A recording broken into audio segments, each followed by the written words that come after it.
Janata party అధ్యక్షుడిగా రాజకీయ నేతగా ఆయన ప్రపంచానికి పరిచయం అయితే అంతకంటే ముఖ్యంగా వివాదాస్పద సంచలన వ్యాఖ్యలు చేసే వ్యక్తిగా తాజాగా 2G స్కామ్ ని బయటపెట్టిన కీలక శక్తిగా ఆయన వార్తలోకి ఎక్కారు. ఆయనే డాక్టర్ సుబ్రహ్మణ్య స్వామి. ప్రస్తుతం సాక్షి టీవీతో మాట్లాడుతున్నారు. Welcome sir, thank you for speaking with us today. You've been making news for the right reasons all the time. Well, my job is to do my duty, and sometimes the press takes notice, sometimes the press doesn't take notice. You've been most recently instrumental in bringing out one of the biggest massive scams in the country, the 2G scam. Do you believe that justice has been done and all the people that you wanted to nail down have been nailed down? Well, I wouldn't say justice has been done, but the process of meting out justice has taken place. What is very heartening is that there was a general impression in the country that people at the top will never be prosecuted, ministers will never go to jail. That process has started, but it's still a long way to go. It will go right to the top, it will go right up to Sonia Gandhi. Do you believe it will go to Sonia Gandhi? Absolutely, no question. Sonia Gandhi got the lion's share of the bribe. And you've been making these allegations time and again about Sonia Gandhi and her sisters, and you have been questioned also on what kind of proofs you have in making these allegations. Well, you see, the question is proof. Who do I give the proof to? I can give proof to court, and I will give the proof when I file the case. But I don't want to do everything at the same time. I said first Raja must go, then Kanimani must go, then Dayanindi Maran, then Chidambaram, then I will go to Mr. Vadra, then finally I'll come to Sonia Gandhi. So when I file that case against Sonia Gandhi, that time I'll give proof. 2 down and several more to go then? Yes. Today I had gone to the trial court, and the trial court has given me now permission to conduct independently of the CBI the case against Raja and other people in the 2G, and also to give me permission to argue why Chidambaram should be made an accused in this 2G spectrum, which will be heard on 15th September in the trial court. And I've also got a petition in the Supreme Court which is being heard on the 1st of September, why CBI should not be asked to investigate Chidambaram for his culpability. You are skeptical about the CBI. I mean, even most recently you made comments on the CBI's. Yeah, the CBI, you see, the thing is that if the CBI is under the monitoring of the court, then there's no problem. They are very professionally good people. But they, for career reasons, they come under the pressure of the government, and they can do anything at any time. So that is the difficulty, not anything else. Have you had the precedents to say that the CBI is probably working under political pressure? Oh, certainly. Look at what they are doing on this Rahul Gandhi's rape case. You see, there is one allegation that in Amethi this had taken place. So the matter has gone to Supreme Court. Now suddenly, out of the blue, the CBI has gone and wanting to be impleaded. Now this has never happened in the history of India's jurisprudence, that CBI normally is asked by the court to take interest in a case. This is the first time where the CBI says we should also be heard before the case is decided. And even tracing back, withdrawing red corner notices to Katochi and several other cases, Absolutely. how do you view those things? Well, those are all, the CBI is not at fault. The political authorities are at fault.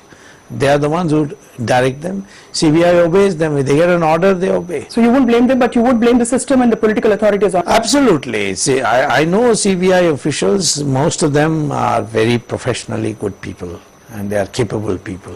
But the climate of the country is that everybody falls in line. Well, look at what's happening in many of the political parties, including Congress. Nobody questions Sonia Gandhi. They execute orders from her. Why do you think the situation is like this today? Because we have been brought up that way. We have not yet tasted democracy. This time recently I had written an article where many of our people wrote to Harvard University, where I teach in the summer, that I should be prosecuted. Harvard gave a lecture to the Indian government saying that we believe in freedom of speech, and Swamy has the right to freedom of speech. I mean, I felt ashamed that my government has to be rebuked like this. When you've said Sonia Gandhi needs to be prosecuted, on what? She has to be prosecuted on a number of things. I think on Bofors she has never been questioned. I have a petition pending with the Prime Minister for sanction to prosecute her. On Bofors, she has to be prosecuted for smuggling of antiques from India, including murtis from the temples. The statues from God's statues from temples, paintings. then for having received money from KGB. To what extent? Well, it doesn't matter, even $1 is enough. But it was running into several $1 million. Then receiving money from Saddam Hussein for oil for food in the oil for food program. Then faking her educational qualification. She's not past 5th class, but she claimed she got a degree from University of Cambridge. Her citizenship papers are not in order. And she enrolled as a voter in India before becoming citizen of India. That was a fraud. Then, of course, during the emergency, she was managing director of Maruti Heavy Engineering, and that was illegal. She was a Benami insurance agent, and that as a foreigner, she had no right to be an insurance agent of public sector insurance agencies. Allegations of Yes, making. yes. You plan to investigate and get... Naturally, I have to do it because I'm a private citizen. I'm not a head of CBI. I'm not a Minister of Home Affairs or anything like that. So I have to do it within my resources, and these require a lot of painstaking work, and so it will take time. Or tomorrow I come into government, it will be very fast. Recently you also made some remarks about the... He's innocent. And you continue to live on with the hope that you will get Sonia Gandhi. I will not let go. I have never let go. I did it with Ramakrishna Hegde, brought it to a final conclusion. I did it with Jayalalitha. I've done it with so many people. Once I take up, I never let go. You've never feared Dr. Swamy? I mean... Why should I fear? Venkateswara is with me. Venkateswara is with you? Yes. After all, you can't do these things unless you have divine blessings. And if you do it for yourself, then there won't be divine. So do you see this as a fight between good and evil, or how do you... I think it's a way for purification of India.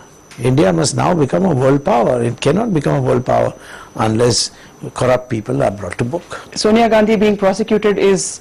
She's the most important. She's the Gangotri. I'm sorry to use the word Gangotri, but in Kali Yuga I can use it. She's Kali Yuga Gangotri. Everything emanates from her. She has got at least 100,000 crores abroad. It's not fair.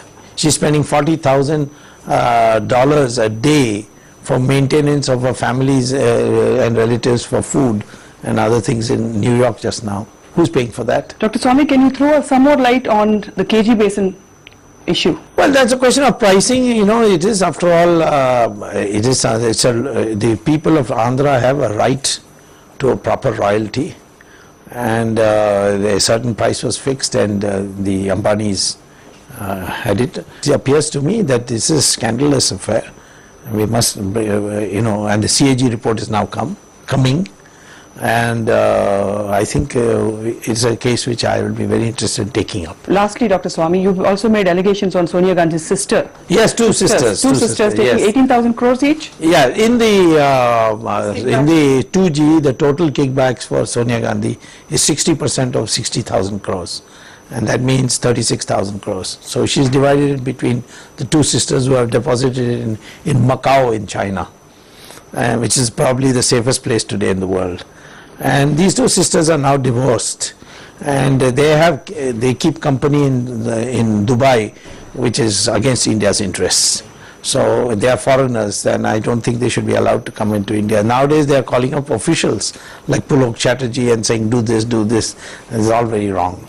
So their sisters will also be prosecuted, in my opinion. You get your information from, I'm sure, various sources, because you're saying it so authoritatively. I mean, well, have I been proved wrong so far?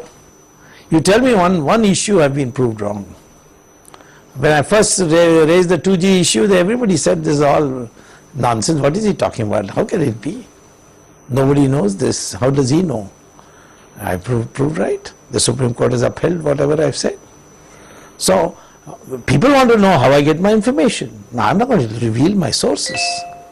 But I can tell you, as far as 2G, the first source was the private secretary of Raja. He came to this room and told me everything. His name is Ashirvadam Achari. And he came and told you everything? He told me everything. So there are people like that, courageous people, who don't mind the risk to their lives and so on. So I protect them. I don't reveal them till they agree to be revealed. I've got resources, sources everywhere. I have, after all, my background is like that. I have students from Harvard who are there all over the world. They happen to be ministers in various countries. They happen to be chairman of banks, chairman of corporations.